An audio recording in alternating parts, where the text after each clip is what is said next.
नमस्कार। मेरा नाम भाऊ तोरसेकर। आप देख रहे हैं प्रतिवाद। दोस्तों, ये मेरा हिंदी यूट्यूब चैनल है। मैं मराठी में वीडियो बनाता हूँ प्रतिपक्ष के नाम पर।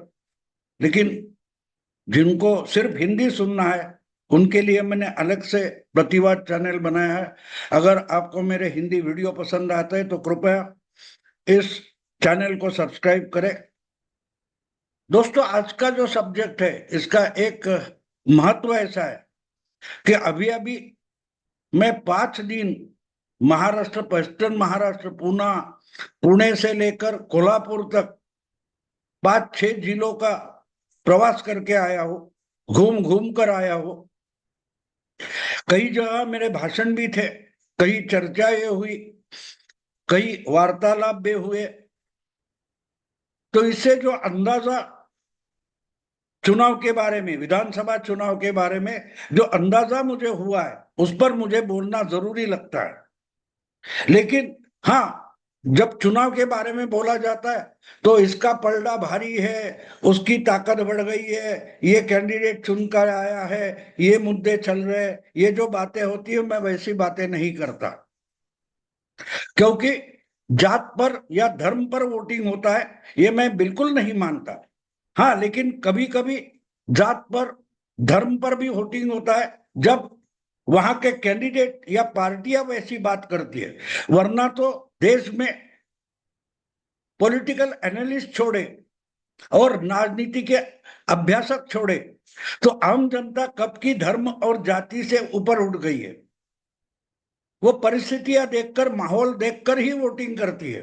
और इसलिए जब मैं इस 5-6 जिलों का प्रवास करके आया वो थक गया हूं, और शायद मैं अभी मेरे घर में हूँ, आसपास कुछ काम चल रहा है, आवाज में भी डिस्टरबेंस है, फिर भी ये वीडियो बना रहा हूं। तो एक बात मैं कहूंगा कि जो मैं देख कर आया हूं, तो मुझे इस चुनाव में एक अजीब बात या एक अलग सी बात नजर में आई है। और वही मैंने इस वीडियो का हेडिंग, शीर्षक दिया है, ऐ हिंदुओं हिंदू बनो।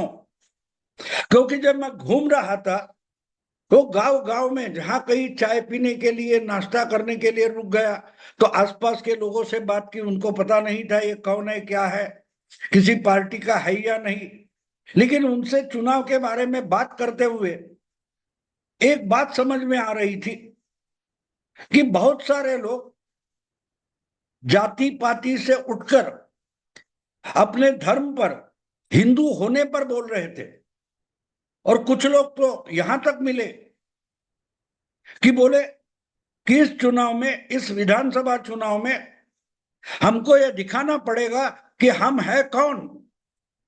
हम मराठी है, हम भारतीय है, लेकिन उससे आगे चलकर हमारी पहचान क्या है। क्या सिर्फ हम मराठा है, हम ओबीसी है, हम तेली है, या हम ब्राह्मण है? हमारी पहचान क्या है? और जब पहचान धोखे में आ जाती है तो मुझे इतनी अजीब बात लगी, मैं चकित हो गया कि गांव गांव में लोगों को वक्फ बोर्ड, वक्फ का कानून, इसके बारे में जो जानकारी है उसकी चर्चा तक मीडिया में नहीं हो रही है।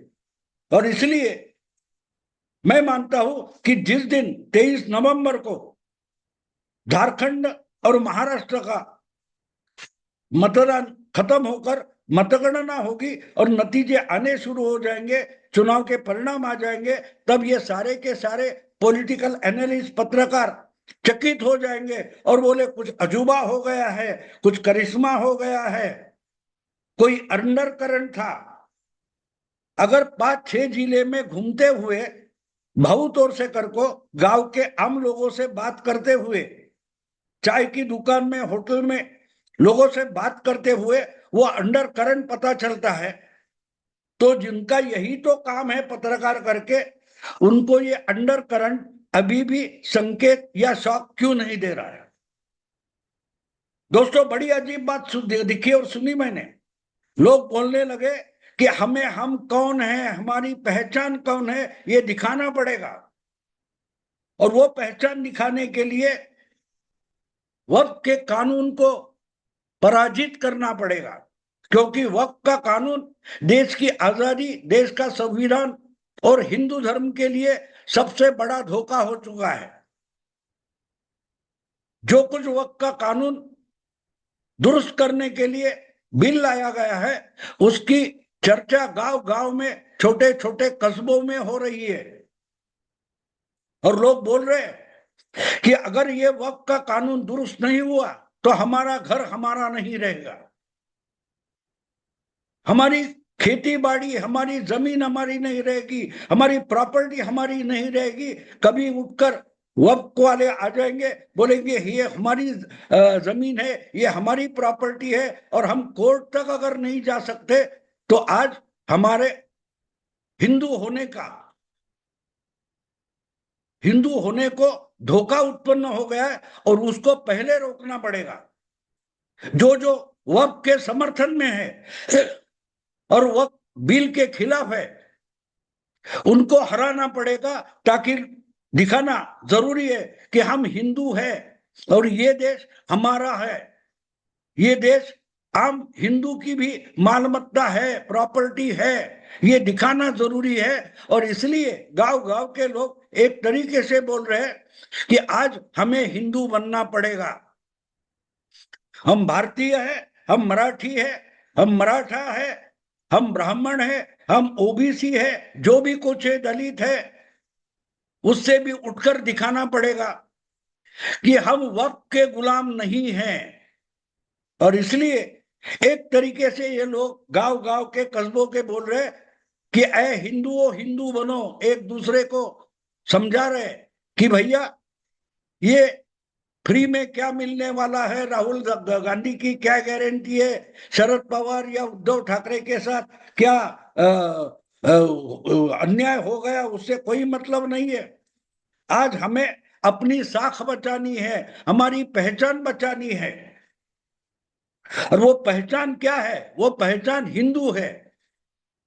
और जब एक गांव में, हमारे यहाँ महाराष्ट्र में कीर्तन होता है, प्रवचन होता है गांव गांव में, जब दिवाली का समय खत्म हो गया तो दिवाली के बाद बारिश तक 5-6 महीने गांव गांव में कीर्तन प्रवचन का कार्यक्रम होता है।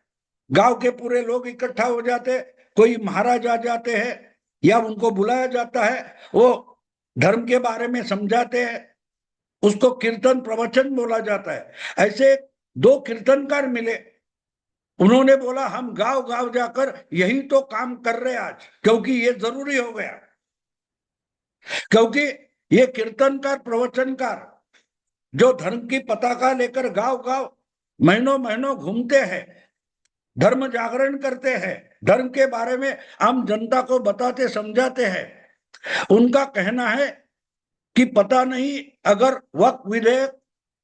वक्फ का बिल संसद में हार गया तो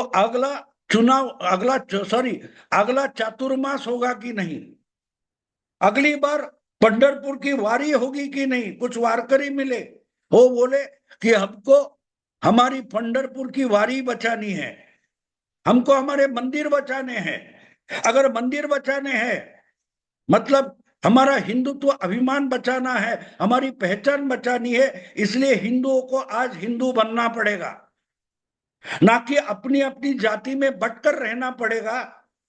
और अजीब बात यह है कि मोदी से ज्यादा पॉपुलैरिटी आज महाराष्ट्र के गांव गांव में अगर किसकी दिखाई दे रही है तो बुलडोजर बाबा की दिखाई दे रही है। अमित शाह और मोदी से ज्यादा चर्चा अगर गांव गांव में हो रही है तो महाराष्ट्र के गांव के लोग बोल रहे हमें योगी आदित्यनाथ जैसा मुख्यमंत्री चाहिए जो हमारी पहचान बचा सकता है, उसके लिए ताकत लगा सकता है, लड़ा सकता है। बुलडोजर बाबा कहते आदित्यनाथ ने कहा है बटोगे तो कटोगे, वो सिग्नल कहां तक नीचे पहुंचा है उसका अनुभव लेकर मैं आया हूं। और उसकी रिएक्शन में लोग बोल रहे जैसे बाबा बोलते एक रहोगे नेक रहोगे, बटोगे तो कटोगे। तो आम जनता महाराष्ट्र की गांव गांव की बोलने लगी है, ऐ हिंदुओं हिंदू बनो। अगर आपको आदित्यनाथ जैसा तगड़ा, हमारा बचाव करने वाला, हमारी पहचान बचाने वाला मुख्यमंत्री चाहिए, तो ऐ हिंदुओं हिंदू बनो। जब ये बात जब ये बात मैं 2-3 जगह सुन चुका, तो मुझे अचानक याद आ गई 100 साल पुरानी, 100 साल पहले, 99 साल पहले हेडगेवार ने, डॉक्टर हेडगेवार ने राष्ट्रीय स्वयंसेवक संघ की स्थापना की, क्योंकि उनको इस देश की हिंदू पहचान बचानी थी। और 100 साल के बाद वही नारा अब गांव गांव में गूंज रहा है। लेकिन जब राष्ट्रीय स्वयंसेवक संघ की स्थापना हुई थी, उसी समय, उसी आसपास, और एक इलियासी करके जो है, मुझे नाम पूरा याद नहीं है, उन्होंने उत्तर भारत के मेवात एरिया में, मेवात इलाके में तबलीगी जमात की स्थापना की थी। यानी संघ हिंदुओं को इकट्ठा करना चाहता था, और तबलीगी जमात मुस्लिमों को इकट्ठा करना चाहती थी, और पूरा देश मुस्लिम बनाने की कोशिश करना चाहती थी। और इसलिए तबलीगी जमात की क्या स्लोगन थी, क्या घोषणा थी, ऐ मुसलमानों मुसलमान बनो। यानी जो बड़ी मुस्लिम लोक संख्या थी, वो धर्म इतना कठोर रीति से पालन नहीं कर रही थी, तो उनको फिर से इस्लाम की कट्टरता की ओर लेके जाने के लिए तबलीगी जमात की स्थापना हुई थी। बिल्कुल वही स्लोगन किसी हिंदू नेता ने नहीं दी, ना कि संघ के संस्थापक हेडगेवार ने दी थी। लेकिन आज बिल्कुल उसी तर्ज पर अगर महाराष्ट्र के गांव में एक घोषणा बन रही है, अरे हिंदुओं हिंदू बनो, मराठा आरक्षण, ओबीसी आरक्षण ये बाद आ सकता है, अगर हिंदू रहोगे तो ओबीसी रहोगे, अगर हिंदू ही नहीं रहे तो ना मराठा रहोगे, ना ओबीसी रहोगे, ना पिछड़े दलित रहोगे। किसी मौलाना की एक क्लिप पर भी गांव गांव में लोग बात कर रहे थे कि कोई उत्तर प्रदेश का कोई मौलाना बोल गया कि चंद्रशेखर आजाद रावण क्यों हुआ तो क्या हुआ, काफिर है। यानी आप दलित हो, आप पिछड़े हो, आप ओबीसी हो, आप ब्राह्मण हो, सवर्ण हो, कुछ भी हो, आप क्रिश्चियन भी हो, लेकिन आप मुस्लिम अगर नहीं हो तो काफिर हो। ये बात गांव गांव के दिमाग में जाकर पहुंची है, तो उसका रिजल्ट क्या होगा ये सोचो। और इसलिए मैं मानता हूं कि जो लोग मुझसे बात कर रहे थे, उनका ये टोन था कि अब हिंदुओं को हिंदू बनाना पड़ेगा, क्योंकि दुबले हिंदू अपना हिंदुत्व भूले हुए हिंदू हिंदुत्व के लिए, हिंदुस्तान के लिए धोखा बन सकते हैं। और इसलिए ऐ हिंदुओं हिंदू बनो, यही स्लोगन होनी चाहिए। बटोगे तो कटोगे, इसकी अगली स्लोगन हिंदुओं हिंदू बनो। और ये मैं देख रहा था, और इसलिए मुझे तबलीगी जमात की स्थापना और उसका इतिहास याद आ गया। मेवात में 100 साल पहले या 90 साल पहले जब तबलीगी जमात शुरू हो गई, जिसके परिणाम आज हम देख रहे हैं कि उसी कारण से गजवाए हिंद ये स्लोगन आ गई। पूरा हिंदुस्तान पाकिस्तान बनाने की घोषणा आ गई। कोई मुल्ला मौलवी बोले कि अगर हम हिंदुस्तान में नहीं रहते और हम भी पाकिस्तान में जाना चाहते, तो पाकिस्तान लाहौर तक नहीं बचता, सीधा सीधा लखनऊ तक पाकिस्तान बन जाता। ये मानसिकता जो आज तक छुपी हुई थी, वो अब उभर कर सामने आ रही है। और अगर महाराष्ट्र के गांव गांव में ऐसी चर्चा हो रही है, तो उसका मतलब साफ है, लोग बोल रहे हैं कि हिंदू हिंदू बनो। अगर हिंदू रहोगे तो ही मराठा रहोगे, हिंदू रहोगे, तुम्हारी पहचान हिंदू होगी तो जरूर ओबीसी करके पहचान होगी, ब्राह्मण करके पहचान होगी, या किसी भी जात की पहचान, किसी भी भाषिक आइडेंटिटी की पहचान। हिंदू होने से होती है, और इसलिए हिंदुस्तान को हिंदुस्तान ही बनाए रखना है तो हिंदुओं को हिंदू बनना पड़ेगा। और ये बात गांव गांव तक फैल गई है। और इसलिए मैंने बोला, ये अगर महाराष्ट्र के किसी भी गांव का इंसान अगर सराहना करता है योगी आदित्यनाथ की, तो बात साफ है कि वो खुद को हिंदू घोषित करना चाहता है, वो खुद को हिंदू बनाकर लड़ने के लिए राजी हो गया। अगर इसका परिणाम महाराष्ट्र के वोटिंग पर और चुनाव पर पड़ता है तो रिजल्ट क्या आएंगे सोचो जरा, बताने की जरूरत नहीं है। और ये बात किसी भी मीडिया में हम नहीं देख सकते। पर्टिकुलरली आपको मालूम होना चाहिए कि महाराष्ट्र में कुछ त्योहार ऐसे होते हैं, जैसे आषाढ़ी एकादशी। आषाढ़ की जो एकादशी होती है उस वक्त पंढरपुर में लाखों लाखों लोग भाविक पांडुरंग का दर्शन करने आते हैं। गांव गांव से 2-2, 3-3 महीने चलकर 300-400 किलोमीटर चलकर पंढरपुर पहुंच जाते हैं। उसको वारी कहा जाता है, पंढरपुर की वारी। तो अगर ये कीर्तन करने वाले वारकरी बोलते हैं कि क्या पता अगर इसी ढंग से चलता रहा तो अगले साल का चातुर्मास होगा कि नहीं, अगले साल की पंढरपुर की वारी होगी कि नहीं। अगर हमें आज वोटिंग से कुछ करना है तो पंढरपुर की वारी बचानी है। अगर हमें आज कुछ करना है तो अगले साल चातुर्मास का पालन हम कर सके, इसलिए आज वोटिंग करनी है। इस ढंग से अगर गांव गांव का सामान्य हिंदू सोच रहा है तो उसका वोटिंग पर क्या प्रभाव होगा ये मुझे कहने की जरूरत नहीं है। लेकिन ये बात आपको किसी मीडिया की खबर में, चैनल की या अखबार की खबर में आपको ये बात सुनने को तक नहीं मिलेगी, क्योंकि ये बड़े बड़े शहरों में बैठकर अपना पॉलिटिकल एनालिसिस करते हैं, अपना अपना ओपिनियन पोल बनाते हैं। जब मैं गांव गांव के छोटे छोटे गांव में जाकर ये बात कर रहा था तो मैं तो खुद चकित हो गया, क्योंकि मैं पत्रकार हूं। मैं मुंबई में रहता हूं, कभी पूना में रहता हूं, इतना रोज रोज गांव में जाता नहीं।